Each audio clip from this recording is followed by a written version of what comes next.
your heart drops. Is this it? Is this the moment the company dies? Tom Bloomfield, entrepreneur, investor, and founder of Monzo. I've never actually talked about this before. After 6 months, I just thought I can't work with this person. It's really damaging to me and my mental health. And so I resigned. And the response to that resignation, she called an all-hands meeting and fired the entire company. If I knew then what I knew now, I would never have done it, really. If I knew what the amount of pain and heartache that would be involved, I would never have started, but I didn't know that. I cry quite a lot. I'm not ashamed of that.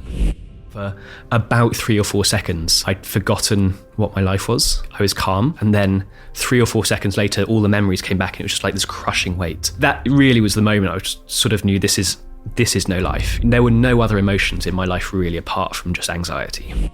I mean, it was serious by the end. We would detect criminals and shut their accounts down. Customs would turn up, sometimes with weapons, and they threatened to turn up with, a bottle of acid and throw it in someone's face. That was tough.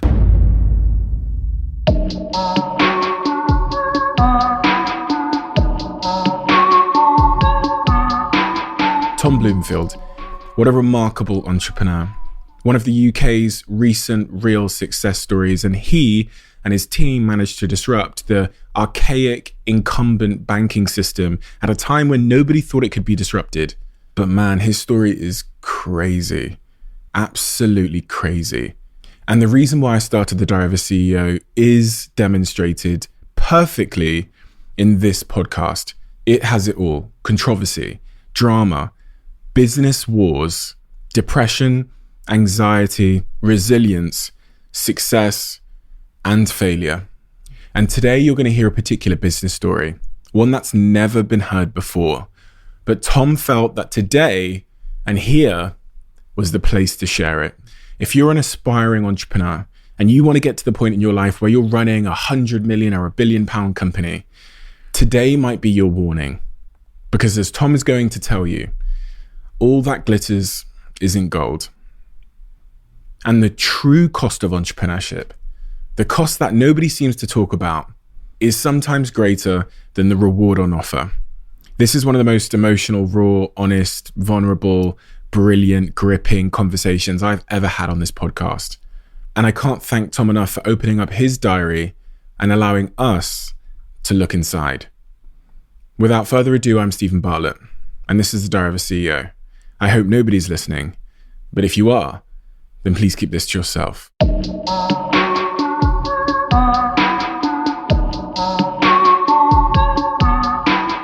Tom, why entrepreneurship? I made a very bad employee. I think I've never been promoted, and I've been fired, I would guess 2 or 3 times, depending on how you count. Why were you fired so often? My first ever job was a consulting firm in London. I actually wasn't fired from this one. I was, but I wasn't promoted.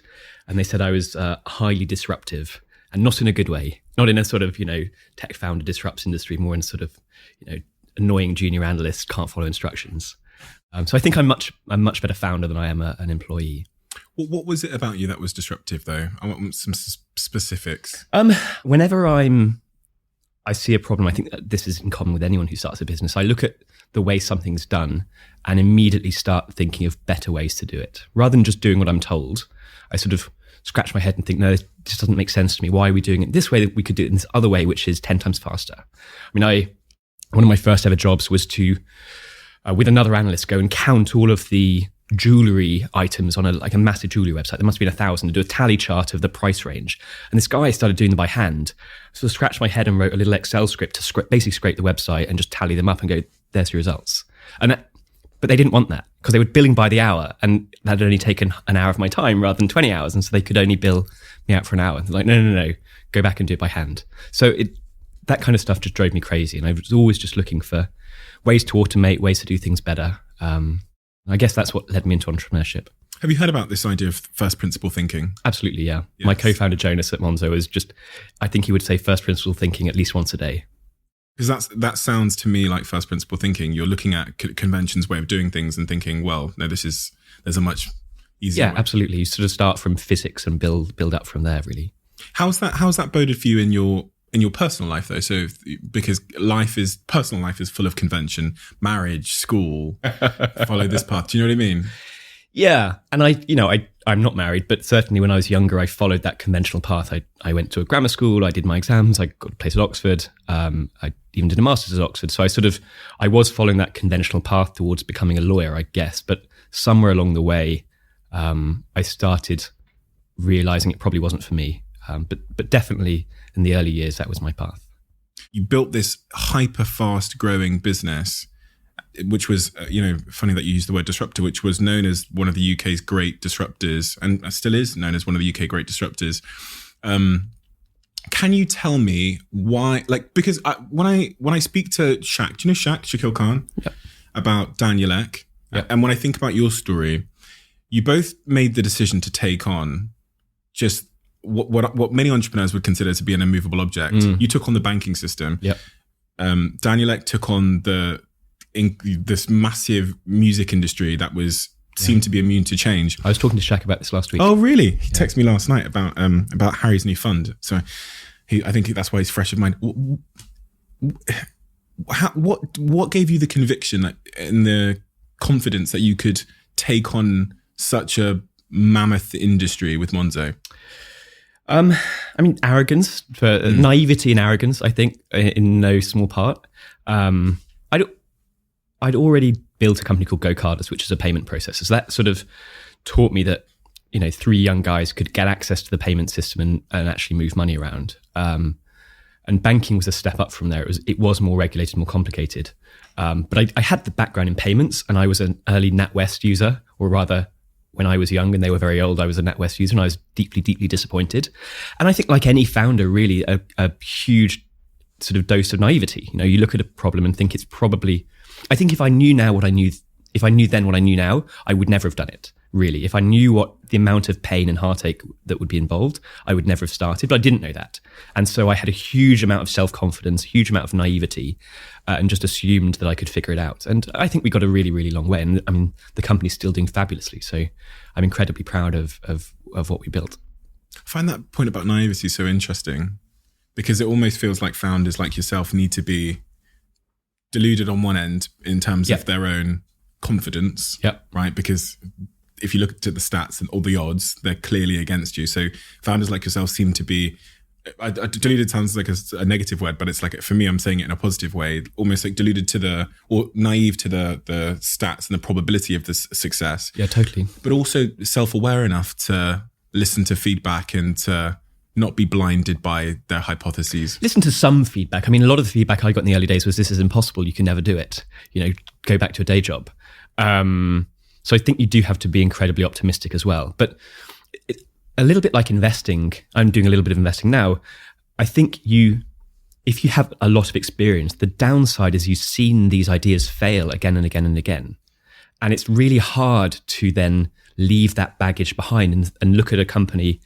I looked at one yesterday. It's like, I've seen that model fail 4 times. Not I wasn't running it, others were running it, but to have a fresh enough mind to think, okay, maybe the timing's different, maybe the founding team's different, maybe the technology's changed, this can now work. So I think actually the benefit of being naive and even being quite young in your career is you don't have that baggage of knowing how it failed the 5 times before, which I find super interesting. When you're looking at founders in your investments now, from your own experience of being a founder, what are the attributes you're looking for? The really simple one is being technical. Being able to write code, I think, is just a huge, huge leg up. And all of the founders who aren't technical, and there are many great ones, I think their biggest problem at the early stage is finding a technical co-founder. So that's just an immediate benefit. And if I could talk to people in the sort of age 12 to 18, I would basically just go and say, learn to code. You're going to have a really well-paying career for the rest of your life, and it's a great step into entrepreneurship. Are you technical? Yeah, I learned to code when I was 12 or 13. Oh, wow. Built websites. I studied law, not computer science, but I can code. There's still code I wrote probably in the Monzo code base somewhere. I think it puts the emojis into the push notifications. But so being technical, I think, is just the easy answer. More fundamentally, I think just being really, really determined and resilient, seeing, as we said, an immovable object and either finding a way sort of round it or over it or under it or just straight through it. Being indefatigable, basically, I think is the single biggest predictor of success. You strike me as someone that has great confidence, and I imagine that's come from, as you kind of alluded to with Go Cardless, you've built evidence over time that you could do things. So, I sometimes think of confidence as like a self-reinforcing cycle, either upwards or downwards. I think I was more confident when I was 28 than I am now, for sure. And I think that comes with experience. I think you take enough knocks that you start to, and you realize you don't know. I think at 27, 28, I thought I knew everything. And now I realize I like to think I know a lot about a lot of things, but I realize I don't. And so I'm still a confident person, I'd guess. But if you put me in front of my 27-year-old self, I think you would see two different people. Maybe less naivety. Maybe that'd be a stark difference, right? I've seen the failures a few times now. Because I was saying that because there's a lot of young people in my DMs that are dreaming big dreams like yours, but they would just never have the confidence or conviction to pursue them. So I was wondering, I'm trying to get to the crux of what made you so starkly different from all of the young people that have, or at least verbalize equally big dreams. I think I'm also just really impulsive. So I think quite self-confident, but I've taken quite big life decisions without very much reflection. And that's worked out really well. I'm hugely privileged. I've grown up in the UK, which I think is an enormous privilege compared to a lot, people in my position, but growing up in rural Africa are not going to have the same opportunities. I have great education. I had parents who supported me, and I knew I could take risk because if that risk didn't pay off, I have that safety net. And so, yes, I was confident. I think, yes, I was impulsive, but that was enabled from a place of huge privilege because I could take the risk. And I actually think people in this country with great supportive families don't take enough risk in general. I think people go into pretty safe careers in law or consulting or whatever, and I think they could do more interesting things, have more impact, make more money if that's what drives you by taking more risk. And I just don't think they do. And I think I put myself on the risk-loving end of the spectrum. And so I've quit jobs and moved countries with like hours notice. I started Go Cardless with Matt Hiroki because I quit my consulting job to go to a bigger consultancy. And in that gardening leave, I just got bored. I had 3 months off and they said, let's start a website. And I said, yes. And then Y Combinator said, come out and interview. And we did. And we got the offer to do Y Combinator and their investment about 3 days before my McKinsey start date. So I just sort of said, this sounds fun. I'll do this startup thing instead. You launched Go Cardless. You take that to, I think, a 9-figure valuation.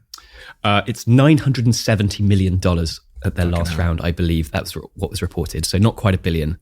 Okay, 10-figure valuation. We'll round up, it's fine. I mean, that is an achievement that most people in their lifetimes would never go near in and of itself. You then depart Go Cardless. I left early. We were 35 people. It was the valuation was in the region of 30 or 40 million at the time. Hiroki, my co-founder at the time, took on the CEO role and has done just a phenomenal job. I'm just 10 and a half years old now. That was not an overnight success story. That was 10 and a half years of really, really hard work. And huge credit to him and Matt also, who stuck around a lot longer than me. I was there for the first 3 years. I think I put something of myself into it, but I was there for the beginning, not the middle, and certainly not the end. Why did you leave?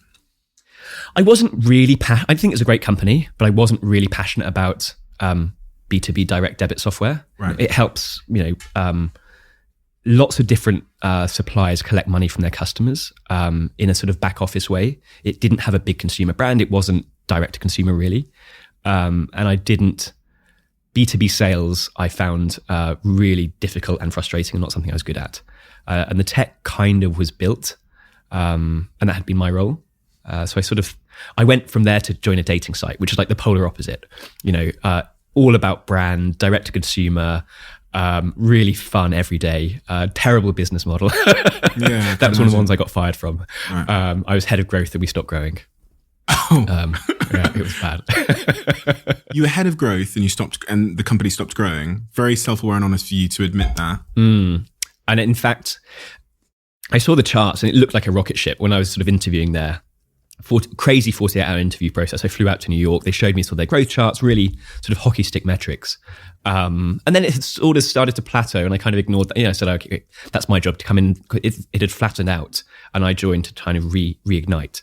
And I wasn't able to reignite it. We sort of plateaued along for about 10 months, and then it fell off a cliff. Revenue declined 70% within about 2 to 4 weeks without any kind of macroeconomic, this wasn't COVID or something. This was back in 2014. The world was going well. The dating site just was no longer cool, I think. So we rode this wave of popularity and sort of zeitgeist. It was called Grouper. It was incredibly sort of cool, novel idea back in 2013, 14. And then people just got bored of it, I think. So the idea was, it was 6 of you, three guys and 3 girls, or 3 guys and 3 guys, if that's your preference, or 3 girls and 3 girls. But 6 of you, you and 2 friends would go and meet 3 other people. So you knew your friends and they knew each other, and it would put the group together, and you'd kind of go and have a wild night out. Rather than traditional dating app, which is sort of one-on-one, this was sort of a group social experience. Really, really fun, but not a great business model. You got fired? Yeah, most of the company got laid off, actually. Yeah. And then you took how long off before you swung back into the next thing? So I about 2 months, but only about 2 months. Because it was the US, I was on a weird visa. This is not interesting, but basically I couldn't take another job, and I couldn't, as soon as I crossed the US border, my visa expired. Yes, yeah. But whilst I was there, I could stay there for actually 2 years or something. Right. So I just spent a summer in New York chilling out, and then came back to the UK. And I think about 48 hours after arriving in the UK, I met up with Anne Bowden at Starling and agreed to be their CTO within about, again, 24 hours. And then there's a lot written about how your relationship with Anne transpired, and your relationship with Starling more broadly transpired. What are the key highlights from that journey? Choose your co-founder really carefully. Yeah, really. Yeah. There were 14 of us at Starling, and 13 of us started Monzo. It was that stark. Wait, say that again. 14 people at Starling and 13 of you started Monzo. 13 of those 14 started 13 Monzo. Of those 14 started Monzo. Okay. Including the chairman of the board, the entire management team, the office manager, everyone. So one would say, well, Tom must have ripped them all away from Starling. No. Yes, you did. I just didn't want to work with Anne. Really? I've never actually talked about this before, and there has been a book. I haven't read the book. The brief version is, after 6 months, I got fired twice in 6 months. I was never paid. I invested my own money, I lost. There was never any paperwork, which is my fault.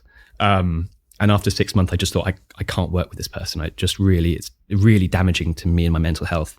And so I resigned. And the response to that resignation, she called an all-hands meeting and fired the entire company. Because you resigned? Yep. So I didn't pull anyone away. She fired the entire company. That's not true. 2 people happened to not be in the office, so they weren't at the meeting where they got fired. So they had to work 2 weeks' notice because they weren't technically fired. But everyone else was fired. So we all went to this gin bar to it was called Ask for Janice on Smithfield Market. It's a great bar. You should go there. We all went there to basically commiserate. Just think, this is crazy. What's just happened?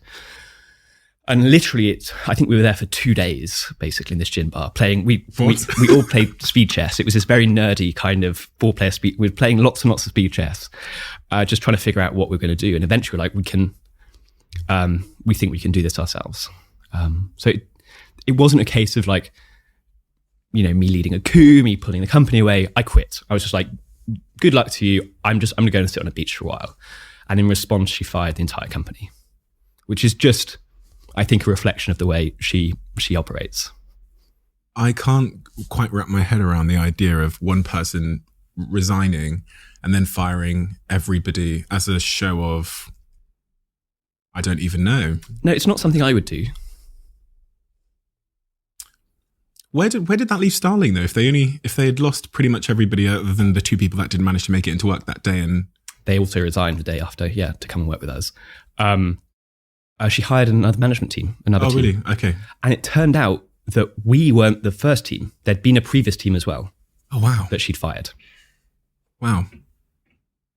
And then so that's crazy. So you started, essentially Monzo was founded in that gin bar.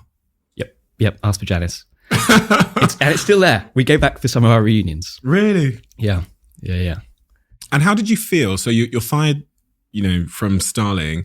You all convene in this gin bar. You spend a couple of days there. You end up deciding that you're going to go again together. Yep. And I guess you feel pretty fired up and charged up to not only disrupt the industry, but also to compete with Starling, no?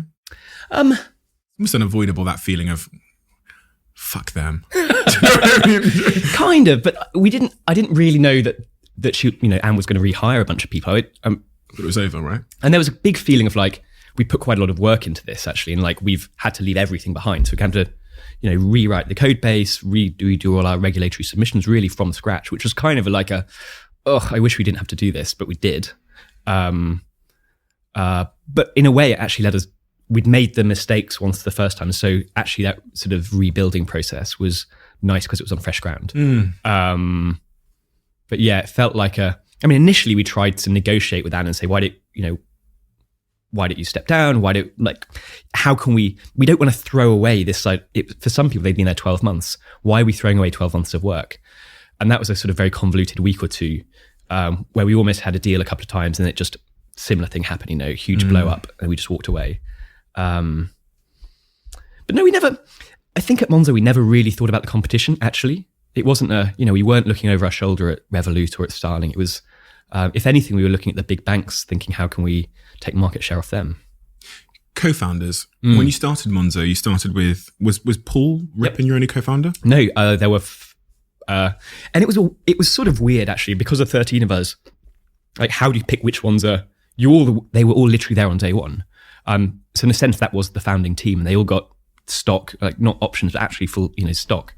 But for arbitrary reasons, which I can't really remember, there were 5 of us. So myself, Paul became deputy CEO and was a chief risk officer. He became deputy CEO because the Bank of England looked at me, and I think I was 29 or 30 or something, and they said, have you ever worked in a bank? No. It's like, and you're applying to be CEO of our newest bank? I said, yes. And they sort of scratched their head for a bit and said, how about this sort of very experienced guy next to you, this co-founder of yours, they didn't say that. They said, we'd like you to find a deputy CEO who's actually run a bank before, please. Okay. And I said, Paul has run several banks. So he became deputy CEO. Gary was CFO. Mm-hmm. He'd been at ABN AMRO and Mizuho Bank, I think. There's a guy called Jason, who is sort of more customer and marketing. And then Jonas, who is the only one left now, was a CTO, really, really talented developer. So he stepped into the CTO role. How important is that? You talked earlier about the importance of business partners and that being one of your big regrets, but how critically important is, because, definitely one of the biggest mistakes I made in my career was when I was very young, just hired anybody because I thought, I remember being in Selfridges one day, there was a guy selling Prada bags, of like, you can be a director, you know what I mean? Because you don't know what you don't know. And I didn't do that. I did. I was like 18. So, yeah. But in hindsight, I know it's the most, well, for me, that core team is the most important thing. Yeah. It's probably the single biggest determining factor of success or failure in my view. Yeah. So how important was it for you to assemble that skilled co-founding team? I mean, it was luck at Monzo because that was the group that was at Starling, and it was sort of like, how do we keep this team together? It really was it felt like everyone's going to disappear into the wind. There was it really was a debate. Are we going to really try and do this again? Or, is this it? We just go back to whatever we were doing before. And so to keep everyone together, I think it wasn't and so I think we were really fortunate. We had such a great different set of skills, but it wasn't hugely sort of planned. I have another example of this. I started a company when I was at university through Young Enterprise. And on day one, there were like 14 co-founders of this business, which is just a ridiculous way to start a company. And within about 2 months, we had meetings, nothing ever got done. So within 3 months or so, 3 of us basically said, look, you 11, you can have it, write it on your CV, that's what you want. But you're not really here to run a business. The 3 of us actually are going to work all summer. One of them quit his job he just left to work at Deutsche Bank. And the 3 of us are actually going to try and run a startup here. And so figuring out that core team, I think is really, really important to get right. And having a group of 14 is not the way to do it, really. When you started Monzo, from that, I say from the gin bar, it wasn't really from the gin bar, but you see what I mean? That was the kind of, I guess, the inception moment. What was the driving force for you to go on that journey? Was it money? Was it the chance of, moving an industry? What was it? Oh gosh. Insecurity. I think for me, much of the reason I started my business was probably based on deep childhood insecurities about wanting to be rich and yeah, like all of that, I think, tied up into a bunch of weird sort of deep-rooted psychological problems. Wanting to prove myself, wanting to win, wanting to be seen to be successful, I think. Money played a part in it, not the driving part, but certainly there was a factor there. A deep hatred for NatWest Bank. Why? They were just incredibly frustrating to use. Mm-hmm. Just everyone who came to work at Monzo had one of these horror stories about their banks. Matt, one of our early developers, went 10p overdrawn with a different bank and paid the 10p in and then closed the account. It's like, I'm done with this.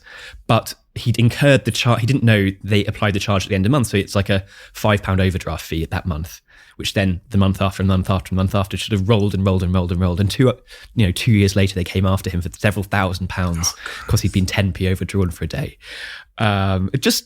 Everyone's got those kind of stories. And so a big part of it was a frustration that banking worked like that. And a sort of feeling that it didn't have to be like that, because we looked at apps like Spotify or Uber, and they felt magical. For people who've grown up with that technology, it's sort of normal now. But I downloaded Napster for the first time. I remember showing my dad and my uncle, think of any song you want in the world. Just type it. Yeah, type it in and then it starts playing. And that is magical. But now it's so commonplace. And banking for years has just been, you want to change your address. I've downloaded a form, filled in the form, signed it, and had to post it off. This is for an online bank. So we really just felt quite deeply that the experience could be much, much better. Psst. Do you want to come in and watch this podcast live from behind the scenes? If you do, all you have to do is hit the subscribe button. And now that the world has opened up, you'll be behind the scenes, as many of our subscribers have been. I can't wait to meet you. And one of the other reasons you gave there as a driving force was wanting to be seen to win. Yeah. Well, you explain that one. Not to win. I think that's probably the wrong, I use that phrase, but to be seen to be a success, I think. Like validation, external validation. Yeah, kind of, yeah. And, that's to my family and my friends and my school and teachers and, You'd already been a success though with Go Cardless. Did you? Yeah, I had a bit, but Go Cardless circa 2014, 2015 was still relatively unknown. It was doing well, but it wasn't a breakout success yet in the way it is today, I don't think. On that feeling of wanting that validation from friends, because we can all relate to that. Like I'm playing devil's advocate, but I know exactly what you mean. Sure, you're on a TV show. Exactly. And I'm doing a podcast with 17 cameras right now, But just drilling down into that, in hindsight, was that a feeling that you think could have ever been attained? Was it a mirage? I think I have attained it. Yeah. And I don't mean I'm the world's biggest success. That's not what I mean. I mean that I've tasted what that feels like. That's mixing my metaphors there. I felt what that feels. I've experienced that thing. That's sort of like being in the newspapers and that sort of people using a Monzo card and that stuff. And it's somewhat rewarding, but it's not like I don't feel that anymore. I think what I'm trying to say is sort of that need to prove myself has sort of disappeared, actually. And so either I've realized it was a stupid goal to start with, or I got far enough along that I've sort of ticked that off the list and sort of thought, that's sort of, it was fun, but it's not my overriding purpose now. Mm-hmm. And your next question is, what is your purpose? I'm not sure I have one. It's sort of more like living day to day and enjoying life. And I was never good at that. I've really, really driven from a very, very young age. So I worked incredibly hard for my exams and through Oxford and starting companies, and very rarely paused to enjoy the journey or the cliche, the small things in life, the choose your cliche, right? Like how your coffee tastes in the morning, or the sort of the tweeting of the birds in the trees. And that stuff now I'm spending more time kind of being more, I guess, mindful and kind of living in the moment. Do you have to like reprogram yourself to get there though? Because I feel like society, well, for me anyway, is kind of conditions you to chase, climb, promote, move up, strive, and you're kind of deferring your happiness towards some future achievement or accomplishment. Yeah. So how do you get to the point where you just enjoy it, life for what it is in the moment? Was it a reprogramming? I guess. Like, like you, I left my company. I didn't, and that was really, really hard. And that was deep anxiety, bordering on depression. And like I wouldn't use the words rock bottom, but like it was not a happy time. And so then recovering from that, and I took a year off and, traveled around Europe, went kite surfing and learned a language and all this kind of, cliches. And that experience now leads me, whenever I still get these like urges, like, it's sort of, my local MP passed away a few months ago and there was a by-election. I was like, why did I stand for that seat? And I could be an MP and then maybe I could be the Prime Minister. And then I'm like, but then what? Crap. Your life would be awful. Yeah, exactly. And, I think like, I could start a company and then what if it goes well and then I end up running a big company again and that would be awful. So, just like a couple of sort of those brain cycles. And I'm like, no, what am I thinking? I quite quickly come back to like, I'm really enjoying my life at the moment. I'm lucky enough that I'm financially sort of independent now. I have a great group of friends. Like, why do I want to go and make myself miserable again? Where does that voice come from? So many people have that voice, because it's funny because you're saying, right, I'm at a stage of peace now. I wasn't before, but you still have that yearning or that voice that comes in. Go on, Tom, do it. It's that sort of, I guess, disruptive kind of, I see something that's not working and it's incredibly frustrating. And I go, I could make that work better. I'm reluctant. I've talked about this before. I'm working I'm volunteering in the vaccination program, and it sounds like a sort of, I'm proud of doing it. And it's like a great feeling kind of being part of a team that's, hopefully helping kind of the country get out of this lockdown rubbish. But even there are so many things that just drive me absolutely nuts. And I think that's probably NHS sort of more broadly. I think the smart use of technology could really, really improve the way we deliver care to everyone, really, medical care. And so I keep thinking, I just want to just give me, why can't I just come in and fix it and it's incredibly, I've struggled with a company of 2,000 people. The NHS employs, I think, 1.5 million people or something. So probably not for me. But there's always that, like, your question, what is that drive? It's the looking at something that's like clearly broken, at least to my naive eyes. And that feeling that I feel like, along with a small group of smart people, I could make it better. Okay, quick one. If you've listened to this podcast, you know I'm the biggest fan of Huel in the world. And last week, Huel released Huel's brand new protein powders. And I have to tell you, the salted caramel Huel protein powder, which only has 100 calories in it, roughly, and 20 grams of protein, has become my go-to drink. And you can, if you're watching this on YouTube, you'll see. I'm going to open it's almost nearly done, and I've had it for a week. But I've been looking for a source of protein that is also low calories and that tastes like heaven on earth. And I finally found it. So if I was to put my word to you next to a product, it would be Huel's salted caramel new protein powders. 20 grams of protein, 26 of your vitamins and minerals in case you're not nutritionally complete or sort of getting all of your vitamins and minerals, and that 105 calories in a serving. And it tastes like heaven on earth. What were the good times at Monzo? The times you look back most fondly? Small team, so sub 100. Being able to go from a kind of an idea or a customer insight or something like a conversation with a customer about a problem to figuring out a kind of product feature to very quickly prototyping and building that and launching it and then seeing people use it. And then tell all their friends about it. That very quick iterative product development cycle, I love. And a lot of the brand and marketing stuff, when I was at Go Carlos, I didn't believe in brand, which is a ridiculous thing to say. And you as a marketing background, that's almost offensive, I guess. But I was like, no, this doesn't exist really. People, and then when I worked at the dating site, that really opened my eyes to the kind of power of human psychology and brand and mission and values.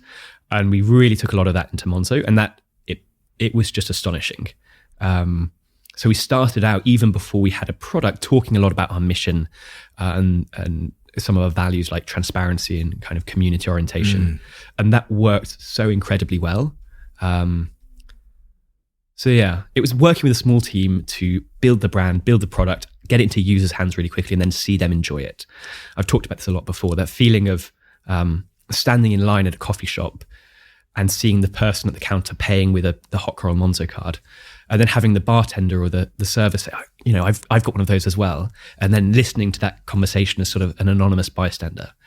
That's just incredibly rewarding, feeling that you've had a hand in creating something that people are enjoying so much. Let's dig into the point about brand then, marketing, because Monzo really was a UK standout brand. I think everybody knew it, even if they didn't use it, because of its disruptive values, because of it felt unconventional in everything it did. I mean, even the card was completely unconventional. Intentionally, yeah. Tell me what the secret was to Monzo's branding success. Authenticity, I think. It was, we had a couple of early marketing hires who didn't work out. And they were very senior people from very, very big companies who came in, and they were a lot older, and came in as sort of like, how the kids going to think about this? And we were like, we are the kids. So we had a very early community manager called Tristan Thomas, who was there from almost the first few months. He'd just very recently left to start his own company. And he was VP of marketing, running a massive team with a massive budget by the end. But he was a 23-year-old when he started, 23, 24-year-old. And I worked on it a lot. Hugo, our head of design, worked on it a lot. And it was just an authentic representation of, I think, who we were and what we believed more than anything. And we did want to be different from the big banks. We intentionally positioned ourselves as apart. So the Hot Coral card, every other bank was blue or purple or kind of a shade of black, basically. So we're like, how far from that can we get? And the big banks were very impersonal. You never felt like you were talking to a human. And so everything we did was human and transparent. We shared a lot of internal information that everyone, we published our product roadmap. This is what we're going to be working on for the next 2 years, which people thought was bonkers. But that was a way of building trust and humanity in opposition to these big sort of faceless banks. These all sound like first principles. Yeah. Tristan had never worked in marketing before. His previous job was at a refugee camp in the Middle East. I'd never really worked in marketing. I'd spent 9 months at a dating site. But we came up, we thought about these principles, and it felt like the kind of company we wanted to run. And so we did, and it worked really well. Without any experience. Goes to show the risk of reading marketing books. No, genuinely, I've always thought this, because I've never studied marketing or did any degree in, our business did really well in the marketing industry, but I think it did well because we hadn't read those books and we hadn't been sort of diluted or polluted by convention's idea of how. Yeah.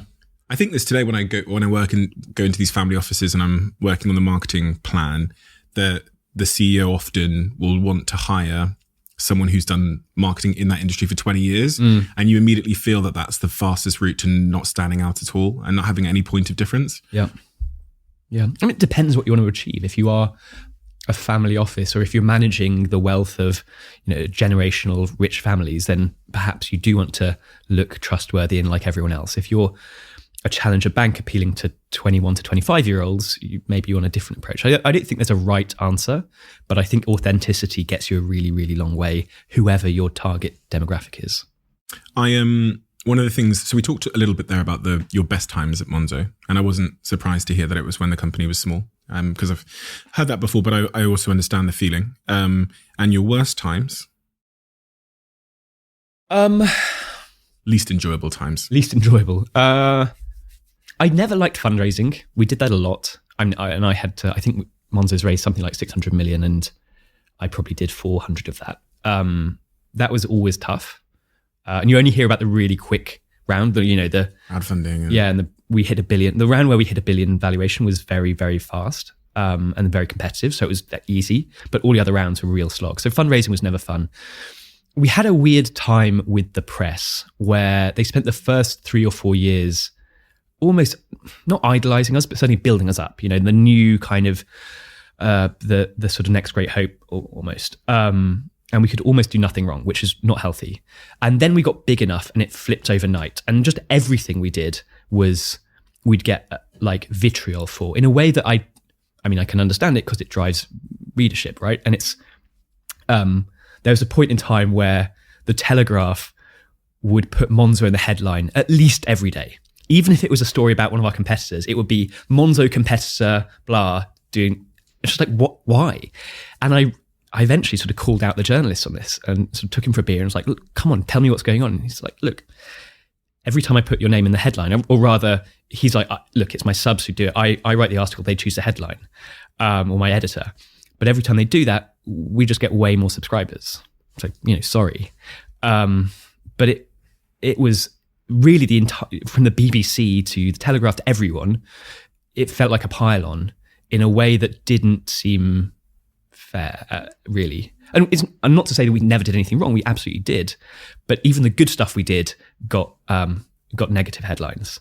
And I think that's a peculiarity of the British press in particular, sort of building something up until it's like big enough to tear down.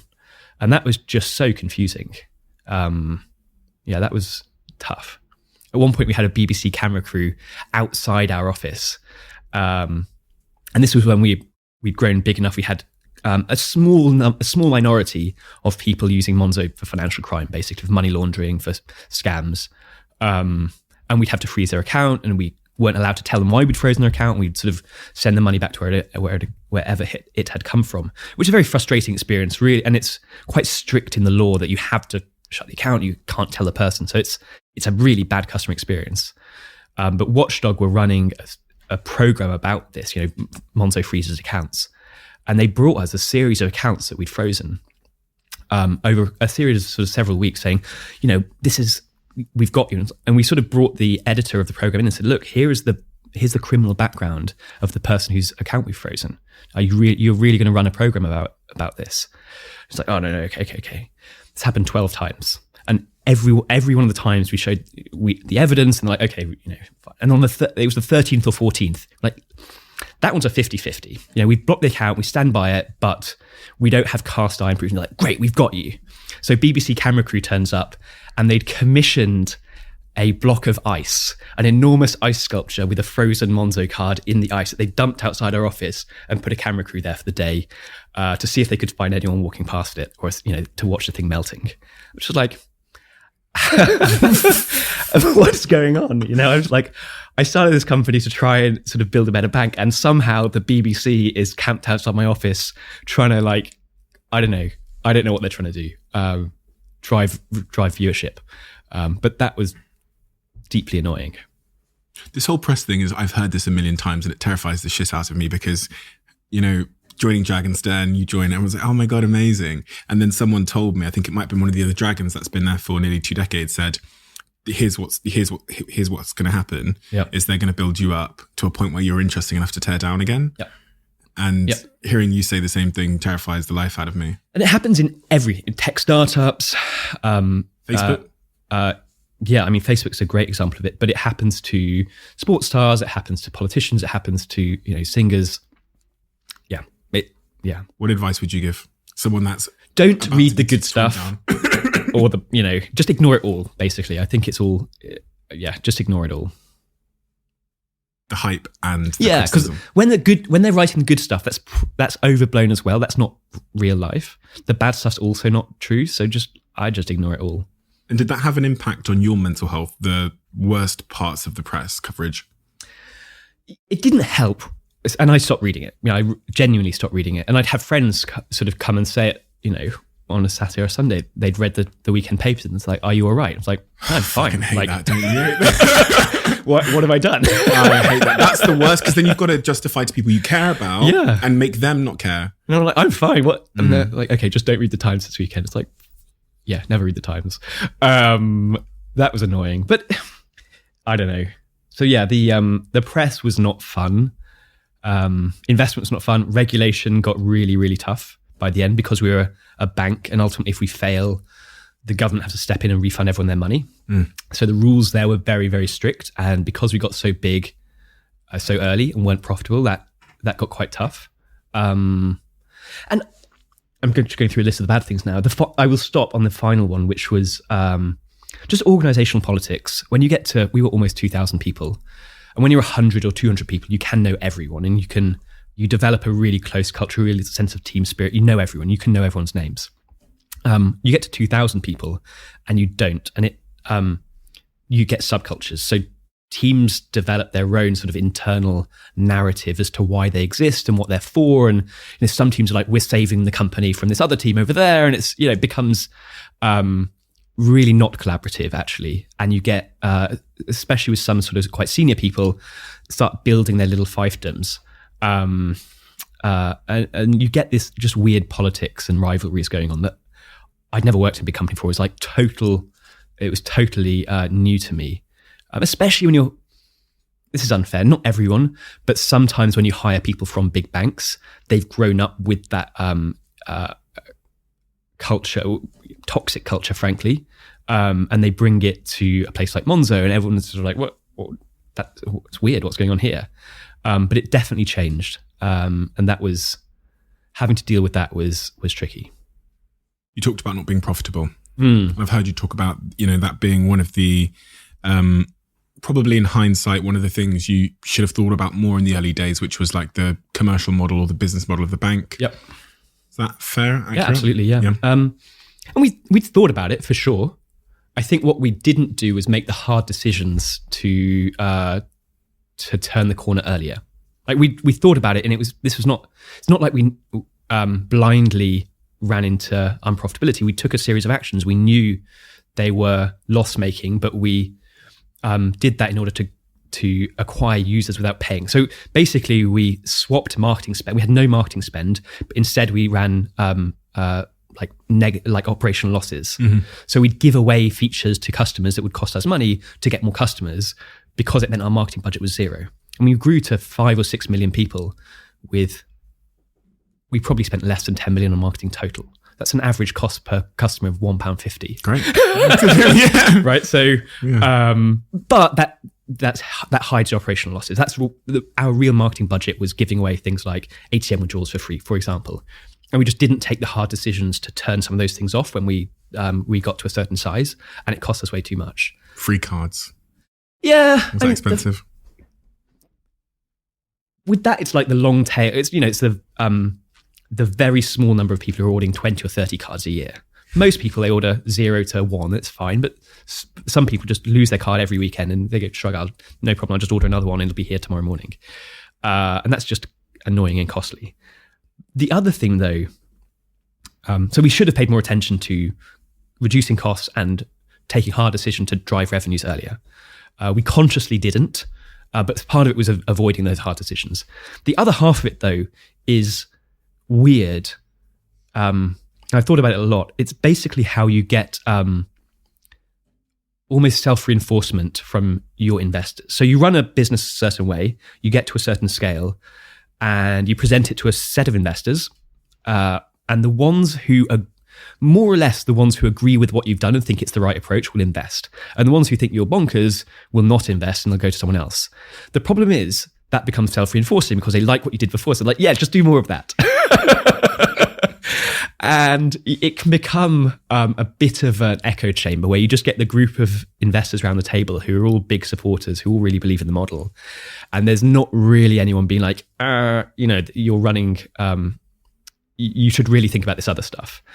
And a really smart thing I've heard, which I didn't do, and I hope I will have the humility to do in future, is to sort of pick out the smartest investors you can, or smartest advisors or other founders, and ask them why you think your business will fail, and then really try to think deeply about that. Rather than, I think the natural tendency is just like, whatever, they don't know what they're talking about.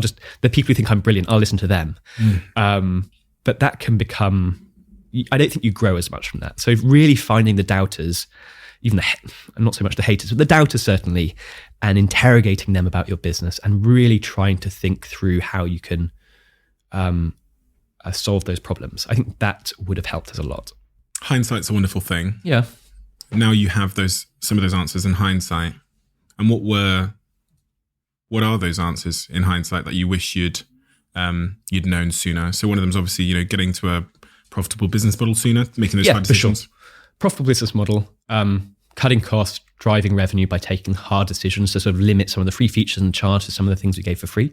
I think we should have done that way, way earlier.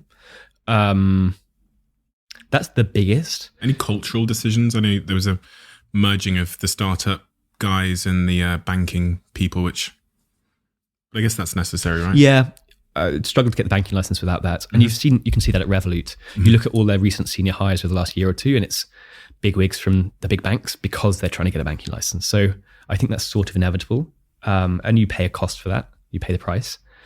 Customer service is always one of our investors who shall remain nameless, was a bit of contrarian, basically said the quality of your customer service is too high and it's costing you too much, and it's going to be the weight around your neck for the next 10 years until you can slash it. And I'm not sure if he was right or not, actually.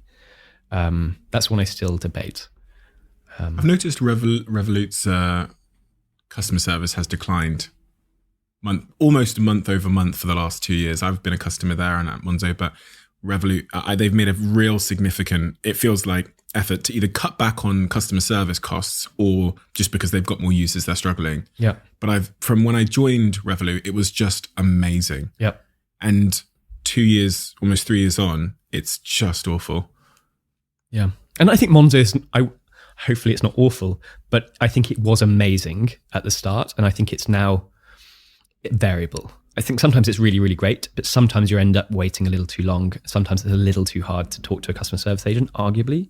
I still think it's pretty good, but in the early days, it was spectacular. It was the number one thing our customers talked about was the service, by far. You'd look on social media or whatever, it was just, and if we'd had the revenue to support that, I think we could have continued. It's not very expensive. It cost us about £12 or £13 per customer per year to provide that. And I think the benchmark that everyone's aiming for is less than that, clearly. And so the drive is always to automate more, to put chatbots in, to do whatever. There comes a point in your journey with Monzo where you realise that you're no longer enjoying it. Or for me in my business, it was kind of like there wasn't a point. It wasn't a day when I woke up. It was kind of a compounding of several issues that slowly wore me down. Yes. Yes, it was that plus COVID. Okay, and then COVID was like the knockout punch. Same. But yeah, it was 4 or 5, 6 issues that meant for the last year or two, I wasn't having a good time really. And I talked to my board about it. I talked to investors about, I think hiring really good senior leaders was part of the potential solution. And we didn't do that fast enough. We got some great senior leaders in now. And I sort of wonder what would have happened if we could have got those people in a year or two earlier. Possibly we wouldn't have paid them enough. They wouldn't have joined. I did talk to them about this. TS, our new CEO, is like, if you'd have come 5 years ago, I would have joined 5 years ago. I was like, go back in time. But yeah, it was 4, 5, 6 issues and then COVID. And that was just, for so many people in the world, that was horrific. For us, our revenue declined at least 50% within about a week or so. The cost base was the same. Revenue goes down 50%. We were already loss making. So now it's sort of, we had £100 million funding round lined up to close on the Monday. And on Friday before London went into lockdown and all the term sheets got pulled. So again, retrospect, hindsight is 2020. Everything has bounced back, even like in the investment market, private investment and public investments are stronger than it was pre-COVID. And so people just take these really short-term decisions in a kind of in a shock, in a crisis, destroy a ton of value for themselves. And 6, 9, 12 months later, everything's bounced back even harder. I just don't understand it. But anyway, COVID was definitely the straw that broke the camel's back. And about 6 weeks into that, 6 to 8 weeks, I was just like, I'm working 7 days a week. I'm not sleeping here. This is just, I need to sort of throw the towel in almost. I need to be subbed out. Had you been thinking about that conversation for some time before you got to the point where you approached the board with decisiveness that this is me done? I'm not even thinking about it. I've been talking to them about it for a year or two. Yeah. Not the whole board, but yeah, two select members. Our chairman and our one of our lead investors, absolutely. We'd had multiple conversations about me not enjoying the role as it was then configured. And the answer was like, okay, let's reconfigure a role. Let's bring people around you. Because we were growing so quickly, and the way that senior hiring works, by the time you realize you've got a gap, it's 12 to 18 months before you can actually fill that gap. And, Muggins here ends up doing, to be fair, all of my senior team were doing more than one job, trying to fill the gaps. But that was the biggest problem for me, that we didn't have the right senior leadership in place. So I was working several jobs. And so the conversation was always, okay, well, we'll fill these roles. But by the time you filled that role, this other role over there, the person who was doing really well at 200, you're now 2,000 people, and the person's burnt out or, not doing well, and you have to replace them. And so it was like whack-a-mole. And I think that was the biggest contributing factor. But those are conversations I very regularly had with board members and investors. Do you think those conversations were treated with urgency? No. From either yourself or the board? No, absolutely not. It was always like, oh yeah, we'll just hire, we'll hire the person and it'll all be fine. Or, just stick it out for another couple of years and it'll all be fine. And eventually it's like, no, I've got a couple of weeks.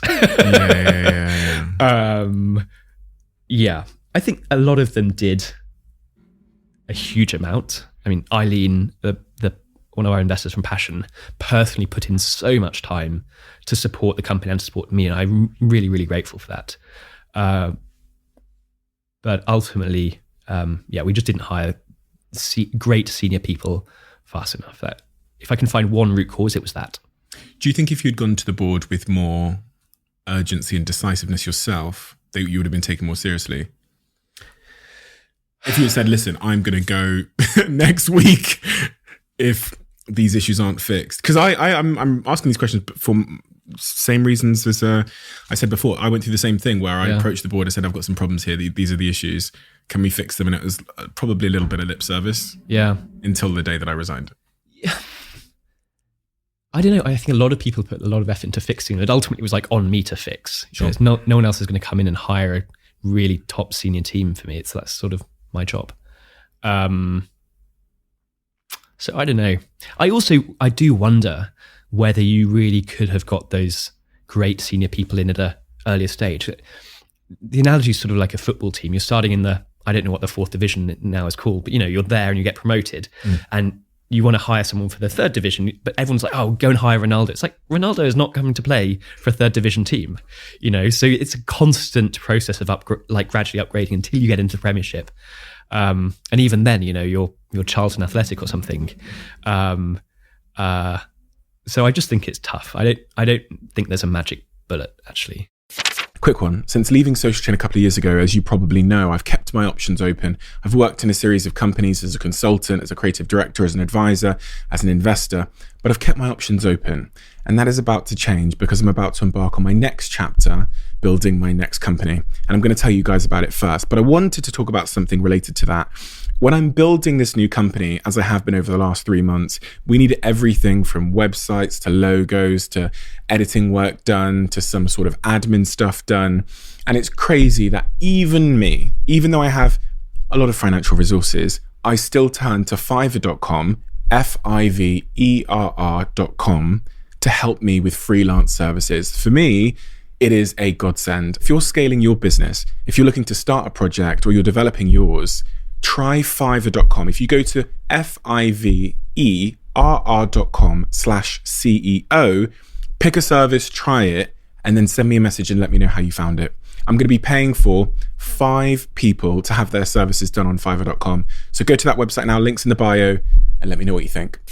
You said you weren't sleeping, working 7 days a week. Talk me through those moments when things were...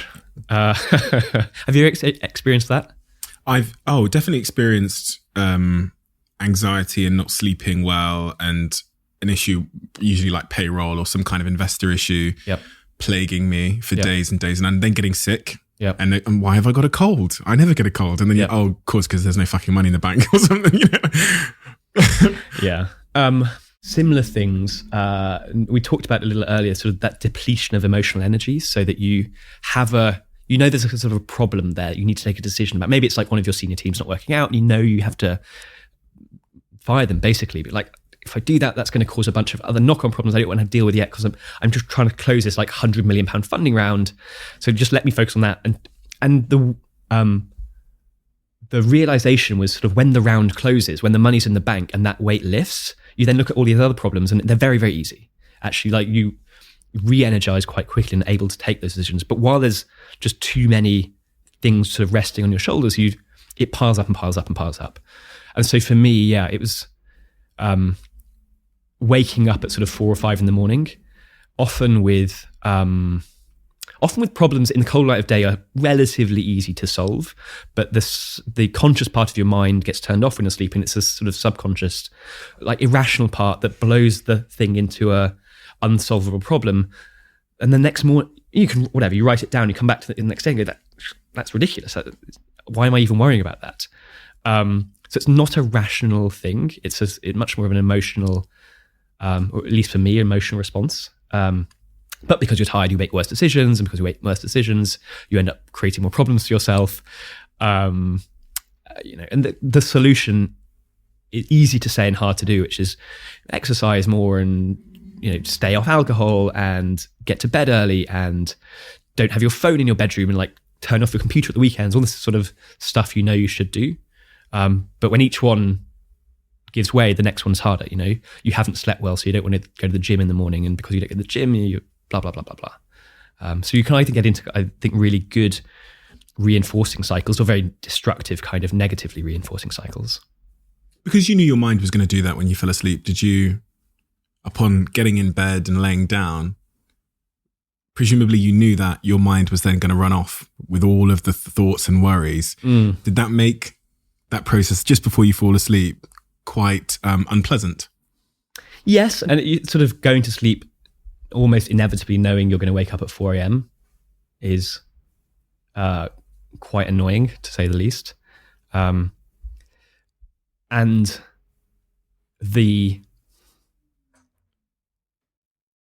it's a very depressing thing to say, but sometimes when I did sleep a sort of full night, I'd wake up at 7, 8, 9 a.m., whatever. And for about 3 or 4 seconds, I'd forgotten what my life was. Like, I'd forgotten what I was doing, what my job was, all the pressures. And I was calm, and I was sort of, not stressed, not anxious. And then 3 or 4 seconds later, all the memories came back, and it was just like this crushing weight. That that feeling was just terrible. And that really was the moment I just sort of knew this is no life. I want the life 3 seconds ago where I can wake up and not be worried and not be stressed and not feel like just anxious the whole time. Like, there were no other emotions in my life really apart from just anxiety. That was a 10 out of 10, and every other emotion felt like the volume had been switched down to 1 out of 10, because like anxiety was just 10 out of 10. And that was no fun. How long did that last? A year and a half, 2 years maybe. Fucking hell. Yeah. Oh, God, I can imagine 2 years. Not fun. And I split up with my girlfriend as a result of it. It's like, mate, my life's shit. What can I do about it? Let's like one by one try and change things. And rather than changing the job first, I changed the girlfriend first. And that was really tough. I left Monzo, and within about a week or so, I was sleeping perfectly through the night. I mean, really, it just all went away. Yeah. And now I am, I hesitate to use the word happy, but yeah, I'm happy, like content, calm, relaxed. Like, I find things to do with my day that I find, that I enjoy. And suddenly, like, those like emotions that were 1 out of 10, when they're not being crushed by a 10 out of 10 anxiety, like, sort of start to bloom back, which is cool, which I like. This is life. Yeah. Yeah. This is how normal people feel. The girlfriend topic I find compelling, because I've also struggled in that department forever. Yeah. How was it trying to hold it down a relationship whilst also this business just being this crushing force in your life? terrible. And I really, we're good friends still, but she was a lovely, kind, considerate person. And I was just not a nice person to be around a lot of the time. Just like really short-tempered, like inconsiderate and like intolerant, basically intolerant. There's something that was like tiny thing that a normal person would just be like, oh, that's just a cute quirk. I feel like that's so irritating, you know.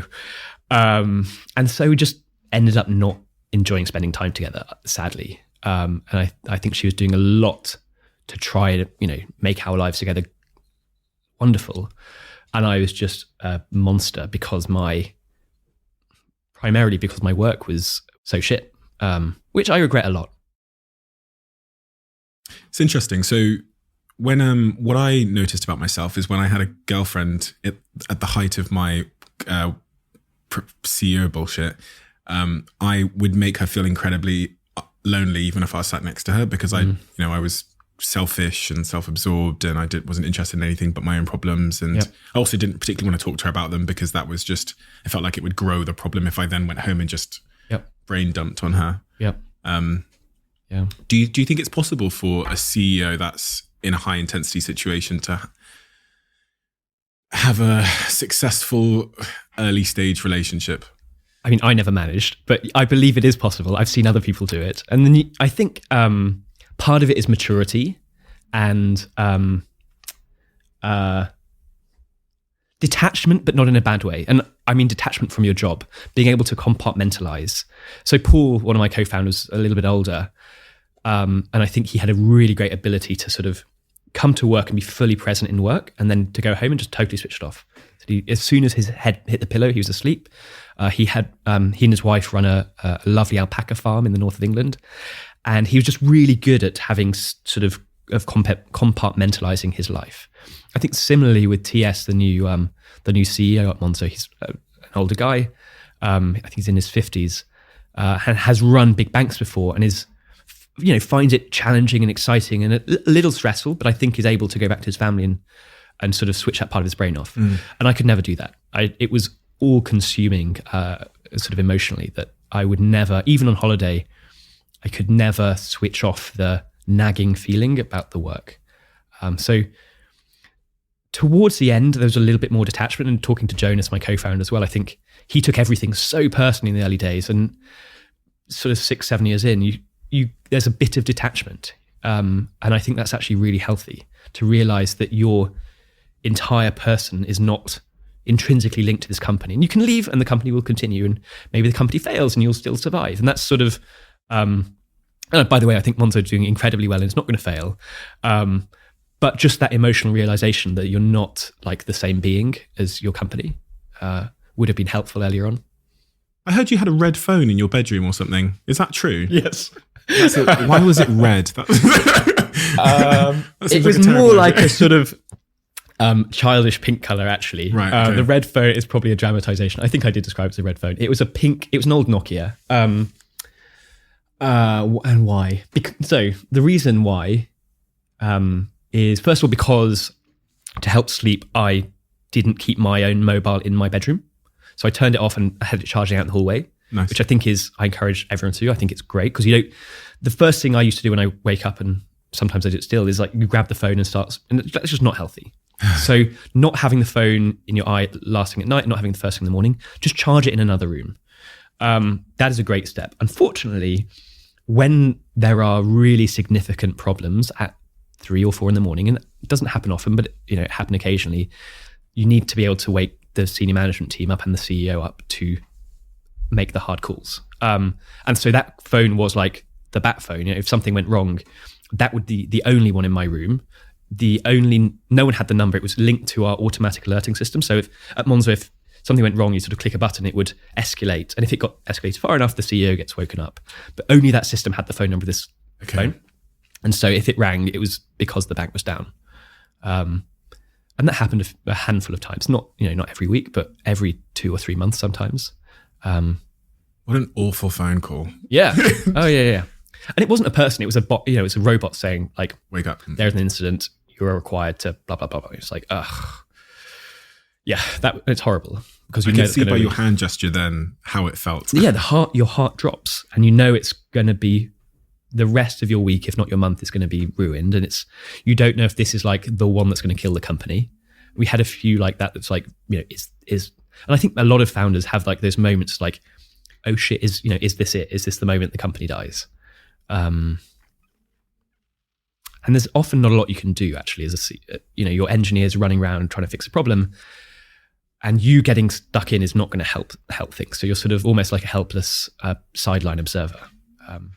You have to make the phone call to the board and to the investors and sometimes to the regulators at 4 a.m. But yeah, you're in a pretty helpless situation. Yes, there was a red phone. It was more like a pink Nokia. Okay. But it sounds better if you... it sounds more... it sounds way more dramatic. If it's in the movie, it'll definitely be a red phone. Yeah. It'll be in like a box with like maybe a code on it. I find that what you just said are really, really interesting. So that because I've been through those key moments where you're not sure if your company's going to survive. Yep. And it feels like the answer or the determinant factor is actually outside of your control. Yep. So it's someone else's decision whether your company survives. Yep. Did you have many moments like that where it felt like it was someone else's decision if your company was going to survive? An investor or... Yeah, and not loads, but a handful. So early investment rounds, it was binary. If we don't raise the money, we're folding. The later rounds were more like the money's going to come in at some valuation. Yeah. Or some early outages. We had a really very bad... We were still a prepaid card at the time, and one of our suppliers, which connected us to the MasterCard network, went down. Like really went down hard for about 10 or 11 hours. We didn't know it was going to be 10 or 11 hours. It just was down, and we phoned them up and they were panicking and they didn't know when it's going to be back. And so, we had about 300,000 cards at the time. Sort of like, this could be 2 months. Like all the cards could not work for 2 months now, or rather it would take us 2 months to rebuild this thing. And that, we're just sitting there thinking it's our fault in the sense that we picked the supplier, but beyond that, like they just fucked up, right? Then, it was totally ridiculous what had happened in retrospect. But that was a real, like, we can't do anything. We literally, we're sitting there on customer support. The entire company we pulled in on a Sunday to respond to all the customers and to proactively alert and all this good stuff. But that was a sort of, we don't know if this is even going to come back online. Outside of the business and the chaos of the business, what was your life at that point? Fairly normal. We had a pretty good culture around sort of work-life balance at Monzo. Mostly I was working 5 days a week, unless we were fundraising, I guess. And I traveled probably a week every month, mostly for fundraising. But I had a really close group of friends, mostly from, growing up, mostly from my secondary school, actually. I lived with my girlfriend. We lived in a big house with friends. We cooked a lot. I took up pottery. I exercised a fair amount. It was very, very normal. Really nothing extraordinary. But I wasn't working 100 hours a week for sure. I was doing 45, 50, 55 hours. Really not the time pressure was not the problem. It was the mental load, the inability to switch off outside those hours. And then boom, pandemic. Yeah. Comes around, term sheets get pulled. Yep. You're sat there, you've already, by the sounds of it, you're already on the verge of, you already weren't happy with how things were going. And then that's the straw that broke the camel's back. For sure.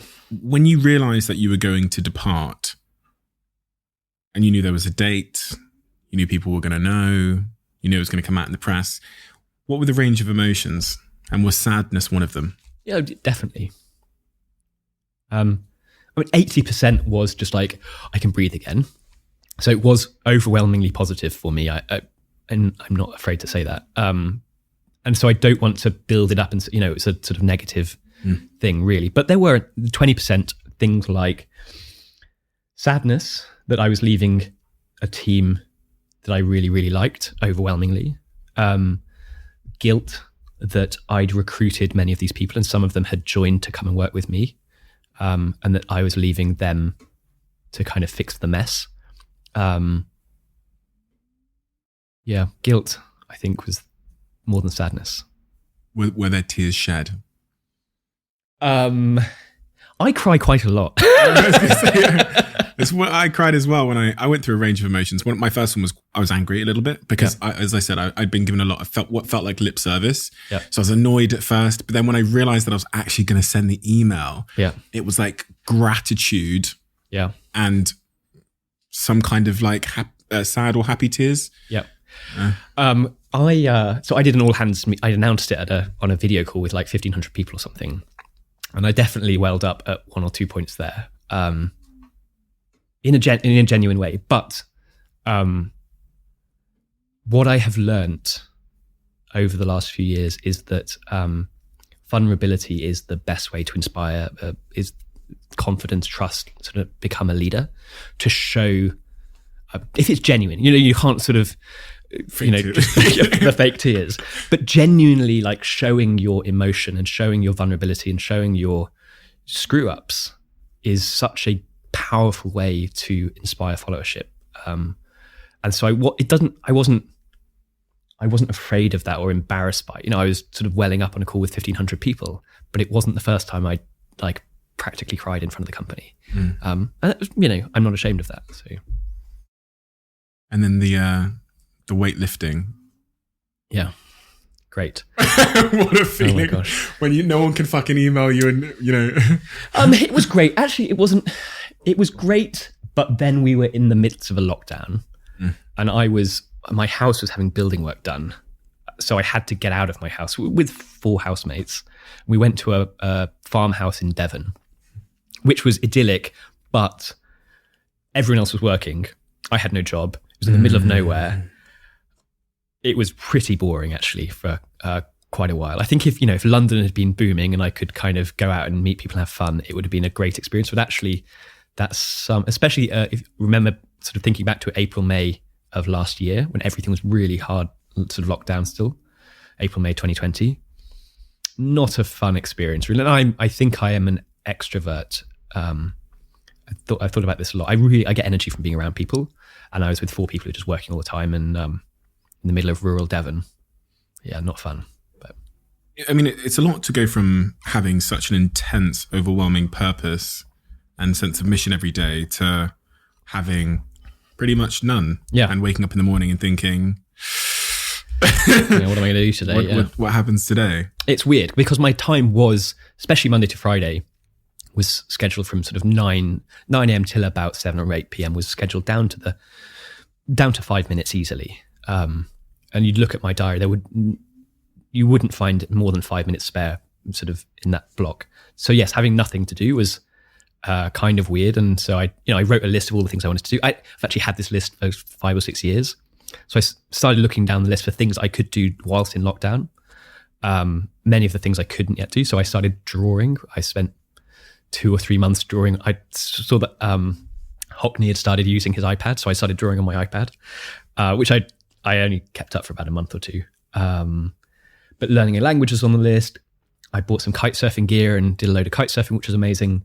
Now I'm training up to a big offshore sailing race, so kind of a yacht race called Fastnet. So that's in August. I'm learning to fly. So I have a list. So now my time is not as planned, but it's still, and I'm spending a couple of days a week vaccinating people, which is very rewarding. So I'm busy again, but each of it is like not inconsequential. I think the vaccination stuff is a great thing to do, but if I wasn't there, there would be someone else there, doing the jabbing. So each one I could sort of walk away from pretty easily. So it's busy, but it's low pressure, I guess. Yeah. And it seems like you're focusing on things that give you like intrinsic joy. Yeah. And learning. I really like learning. Really anything. So the process of going from a complete novice to someone, mediocre, I love. And I'm angel investing. That's to keep a connection to the tech community. I've made 7 or 8 investments in the first half of 2021. I'll probably make another 7 or 8 towards the end of the year. And I'm helping out a few of or at least I'm going in to bother the founders. Whether I'm helping or not, I don't know. Tom's here again. Yeah. Which I like. It's a weird job. It feels like a job where you have to pay to go to work, But I like that a lot. Me and my co-founder felt two very different things when we departed. We departed at the same time, pretty much. And because he didn't have anything to do upon departing, I think he struggled quite significantly. Yeah. You kind of lose orientation in your life. And you're right, when you're so used to your schedule running your life, when there's nothing there, you get out of bed a bit later, and then you can, that's that sense of lacking purpose. You see it within Olympic athletes like Michael Phelps when he wins all the gold medals and then comes home. They call it gold medal depression. When you don't have that thing you're striving towards or for, that meaningful goal, life can seem to lose orientation a little bit. Your schedule now, is it as busy now as it was when you were working? No. I mean, like the Dragon's Den thing is maybe brought it close because it's like 7 a.m. and I get home at midnight. Yeah. But Dragon's Den aside, no. And I've also, there isn't huge stakes. So even the work that I do, the things that are in my schedule, I can just cancel it if I don't want to do it. Whereas before it was huge stakes. I had to get on the flight. Yeah. Or I had to be up at 4 a.m. to, so. But both you and me, that there's still going to be that yearning to go back. No? Do you think you'll ever go back to starting a company and being the CEO? I don't know. I have thought about this a lot, and people have asked me, and I don't know. The thought process goes something like, I love the early stage. So you get a few of your mates together, people you've always wanted to work with perhaps, and you start something, and one of two things happens. You fail, and that, now you're kind of relatively high profile founder who's on to his third thing, and the third thing's flopped, and we all knew he was an idiot. So okay, that's humiliating. Or it's a success and you grow and it becomes a 2,000 person company and you're like, why have I done this to myself again? I hate running 2,000 person companies. So I like the journey bit, but the outcome either end don't lose. Yeah. It doesn't seem there's much upside. I mean, it's financially very remunerative if you do well, but it doesn't make my life happier. So in that sense, no. With some caveats. One thing I've thought about doing, which I've not started yet really, is to kind of run a studio. So you get 4 or 5 mates together with the aim of coming up with an idea, putting in a CEO or a founder or management team and kind of properly incubating it for 12 months. Actually building the first version and doing the marketing. But once it's at 12 or 18 months, putting a full management team in and sort of letting it go. So you retain a minority equity stake, but really it's the CEO and the management team that's owning and running it. So you're able to do that first year, but then you're hands off, and then doing that every year for 5 or 6 years. So you end up with a portfolio of 6 to 10 companies. So I thought about that a bit. Seems like a lot of hard work. So I haven't done it yet, but I might do that. I think you'd probably end up getting sucked into the same problems. Yeah, I agree, because I think the power law distribution of startup success means that if you are successful, 1 of the 10 will be incredibly successful, and then they'll be like, the CEO is not quite doing as well as I would have liked, and either you think you should go in or someone else thinks you should go in, and you're ultimately running a 2,000 person company again, and that's the thing I'm trying to avoid. Because I know a guy that does that. How's that going? Yes, but he hasn't avoided the bullshit. So he's a billionaire, he's a multi-billionaire. And he says, I'm not good. When press ask him, he goes, I'm just not good at the operational bit. I know what he means is, because I've spoken to him privately, he doesn't want to do the operational bit, doesn't want to care about people's birthdays. That's what he always says. I don't want to have to think about people's birthdays, right? So what he does is he'll have a passion in his life, say psychedelics. Yep. And he'll go and assemble a team, a CEO, co-founding team. He'll go and hire the people, and then he'll handle the fundraising piece. Yep. And he'll go, off you go, company. Yep. But I still know that when shit hits the fan and they've got funding issues, because he is the big name in the piece, he'll be front and center of trying to solve those problems. He lives a much better life than I think the CEO would. Yep. And I think that's fine. I'm not looking for a zero stress life. But I think, a lot of the people bullshit I don't like. The fundraising isn't fun, but I think I have done it enough now that I could do it again in a relatively stress-free way. But at 2,000 people, it's not even remembering people's birthdays, right? Right in the calendar. That's not, I had a great assistant who would help me with a lot of that stuff. It doesn't come naturally to me. It's more like, there's someone misbehaving. 2,000 people, someone's done something stupid at the Christmas party, and it should be the chief people officer dealing with it, but maybe she was misbehaving. this never happened at Monzo, but for some reason it ends up on your desk. You're like, why am I dealing with these miscreants like fucking around? Like, this is not like, on top of everything I'm doing, I'm having to sort out this HR issue. Or, you have to, because I was just thinking of one incident at a Christmas party, because you said Christmas party. I'm not going to.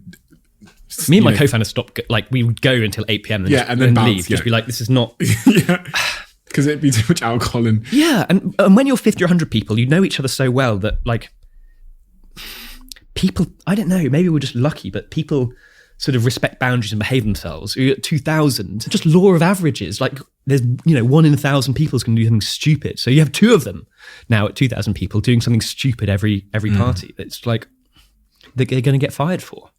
I know one incident, well, many incidents, but I mean, the crazy twists and turns of being the CEO and finding these things out. And we had someone who had been on doing, I think, Silk Road on the dark web 7 years ago, got arrested. They'd worked for me for 3.5 years. I thought they were a great guy. Yeah. They got sent to jail for 7 years. Oh my God. Nicest guy in the company. And he'd done it when he was a student. All kinds of things, Christmas parties, someone's pushed someone into the toilet and kissed them. And these are the things that, in fact, you do have to make the call on. Yep. Even though it seems like such a pathetic thing, but that is sexual assault. Totally. And you can't allow an incident like that to be mishandled, right? Because that poses an existential risk against your company. Yep. If that were to break in the press. So and it's the right thing to do, but it should be the chief people officer handling that, right? Like that's sort of that was my problem. Like, there were periods of time when we didn't have a chief people officer, so it just landed on my desk. And I'm fine dealing with a section of those, but when you're dealing with like 4 or 5 people's jobs worth of that shit, then it gets overwhelming. So yeah, I think it always comes back. You have a incredibly sort of successful, talented senior team, and the stress becomes less because you don't, as CEO, don't deal with that. Your chief people officer says, by the way, this happened and I've dealt with it. And you go, great. Oh, thank God. Yeah. I love those people in business. They deal with it and then they come to you with it sometimes, but they tell you they've already dealt with it. Yep. No action required, Tom. It's already been solved. But just so you're aware, I love those people. And that's how a senior team should work, really. And at its best, it works like that. It is magical. Death threats. Nice little transition there. Oh, yes. I'd never got death threats as the CEO of Social Chain, but I hear that you got a few. Not loads, but yes, and several of our staff as well. And we got people turning up to the office. We had security, full-time security at our office, and we still do now, because customers would turn up sometimes with weapons. They threatened to turn up with a bottle of acid and throw acid in someone's face. And come, there were sort of groups on social media who sort of try to find our addresses and sort of hand them around. Because, with 6 million customers, again, your sort of probabilities, if 1 in a million is a bad egg, you've got 6 bad eggs. Because we were a bank, we dealt with people's money, and because we had obligations to detect and prevent financial crime, we would detect criminals and shut their accounts down. And the really pro criminals would just treat it as a cost of doing business, right? It's like, fine, we've got thousands of these things. It was like the amateur criminal who really thought he had a payday. It's like he scammed some old lady out of her retirement. He's got 20 grand. And you were like, no, shutting that down. Sorry, sending it back. And they got crazy. Like, this was my big payoff. I'm going to come and fuck you up.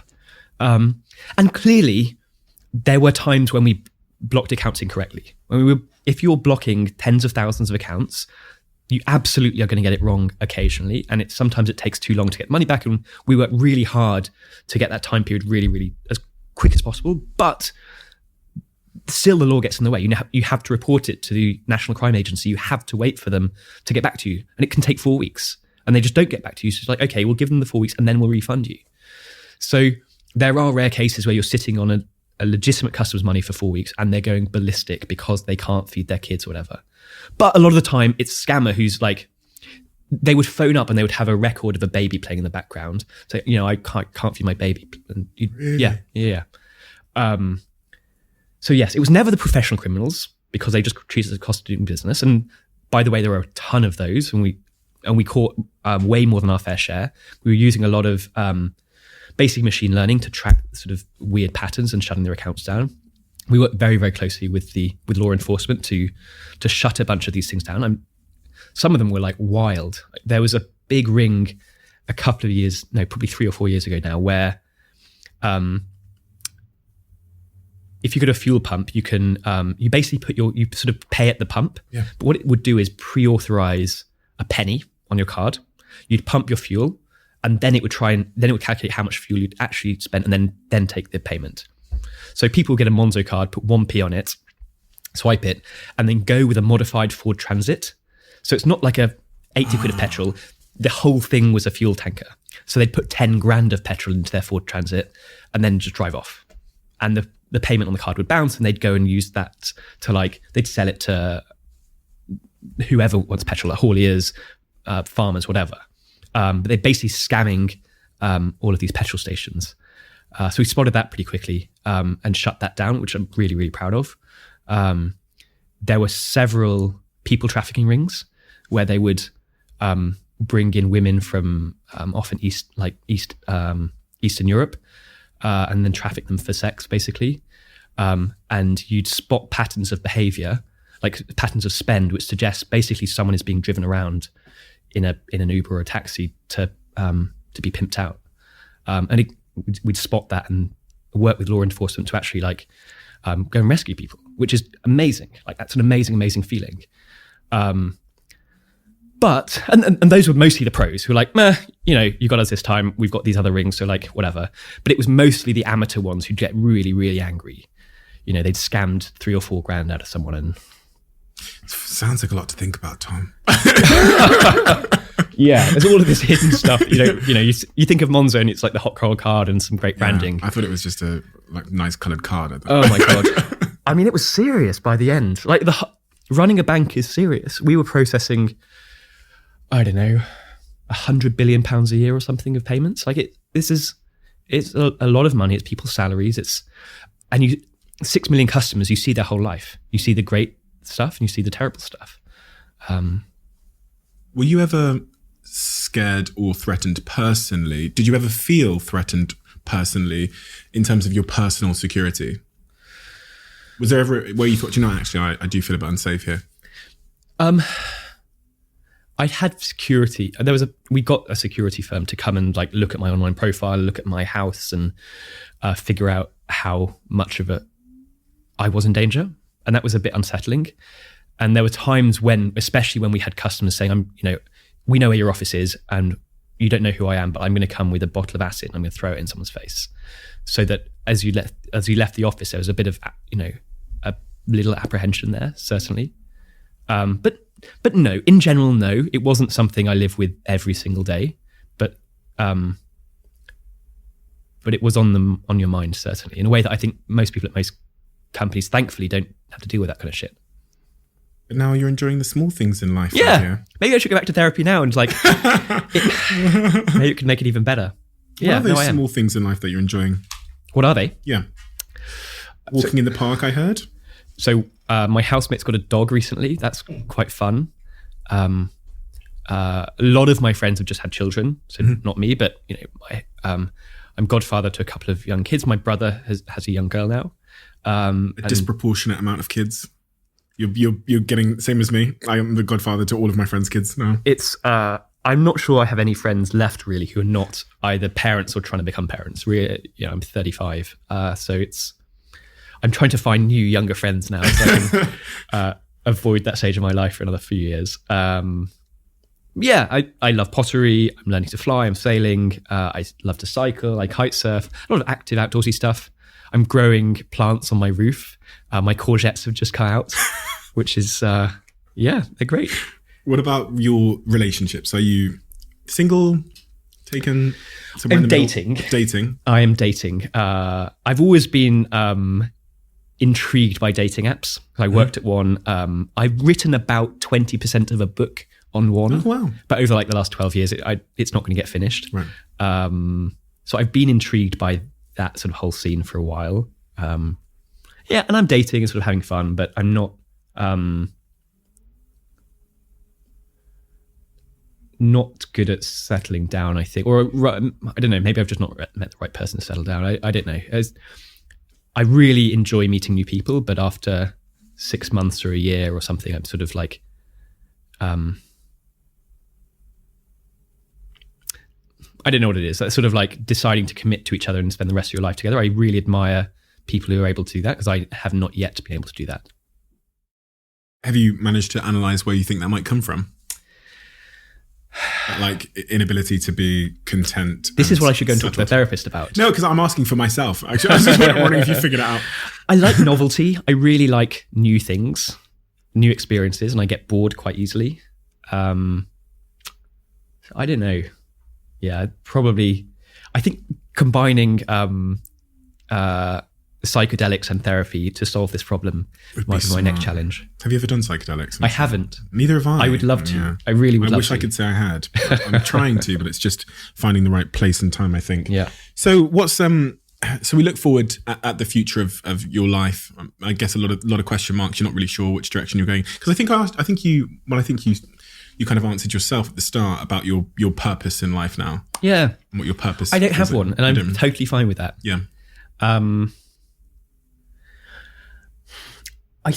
I think looking forward to sort of when I'm 60, 65, I think I would like a family around, but I'm not sure I'm willing to make the sacrifices to put in the hard work to actually make that happen. You know what I mean? What are those sacrifices?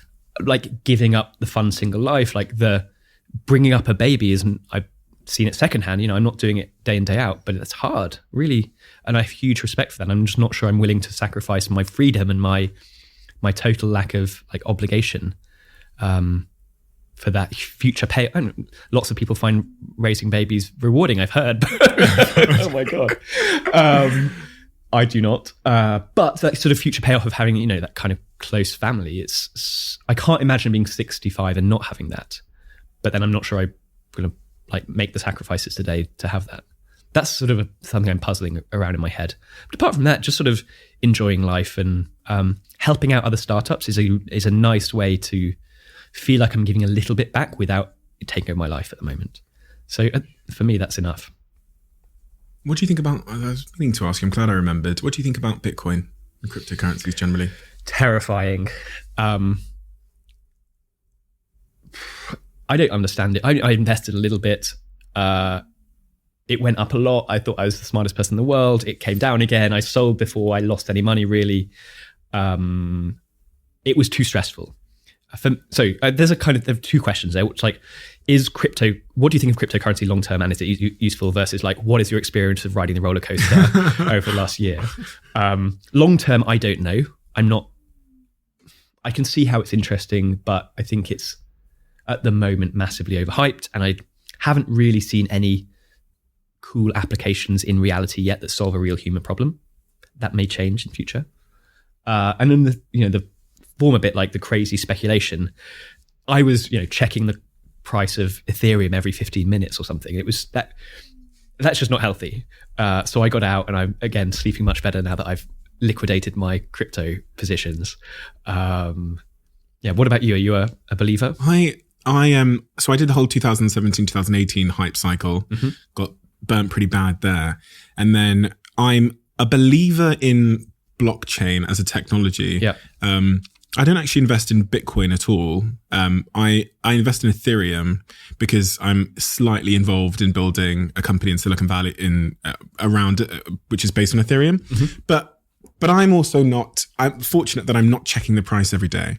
Yeah. I'm a very significant Ethereum holder, one of the top 5,000 in the world. Whoa. But I don't check the price because I got burnt the first time, and I've just got this idea in my head that I'm holding for 10 years anyway. Yep. So irrespective of what happens, I don't need to be checking the prices as if to inform a decision. And I'm not going to make a decision. If it goes down 75%, there's no decision. If it goes up, which it did. So yeah, I think I have a healthy relationship, but I didn't the first time. Yep. And also the loss of, if I were to lose all the money, it wouldn't have a material impact on my happiness or life.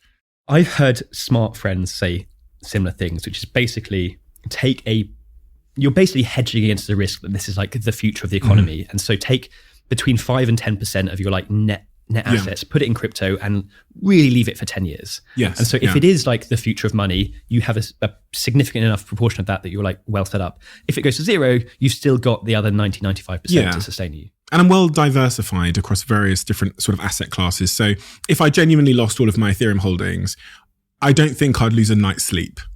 Do you know what I mean? Yeah, so and that makes it easy not to.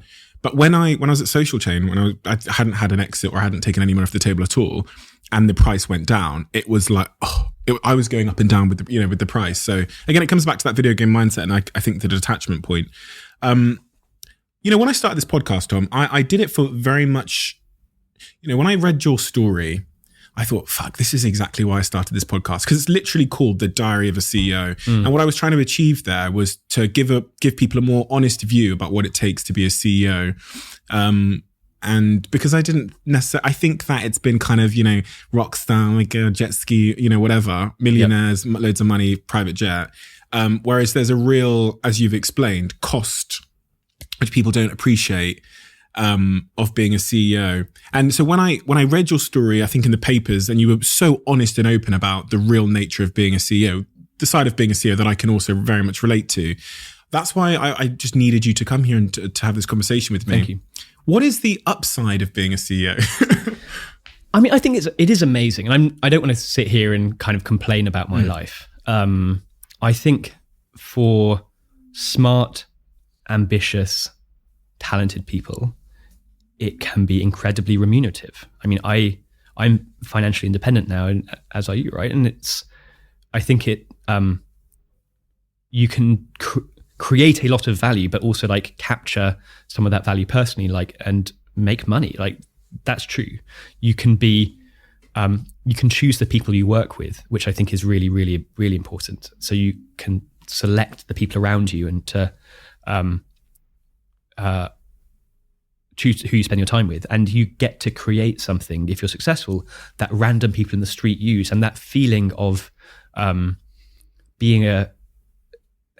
created something out of nothing. This thing would not exist if it weren't for you and the team around you, and that, I think that feeling is amazing. And so I don't regret it at all.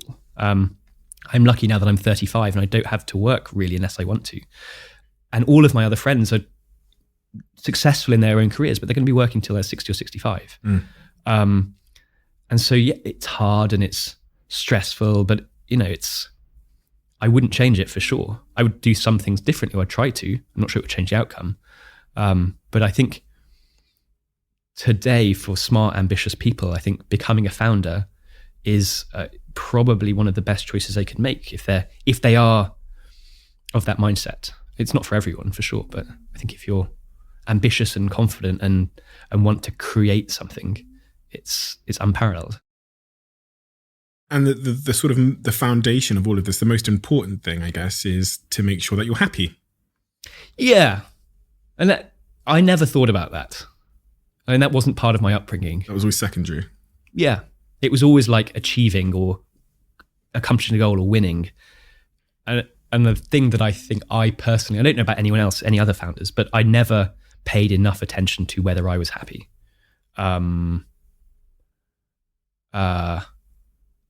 Which I think was a mistake. And I'm now quite consciously doing that.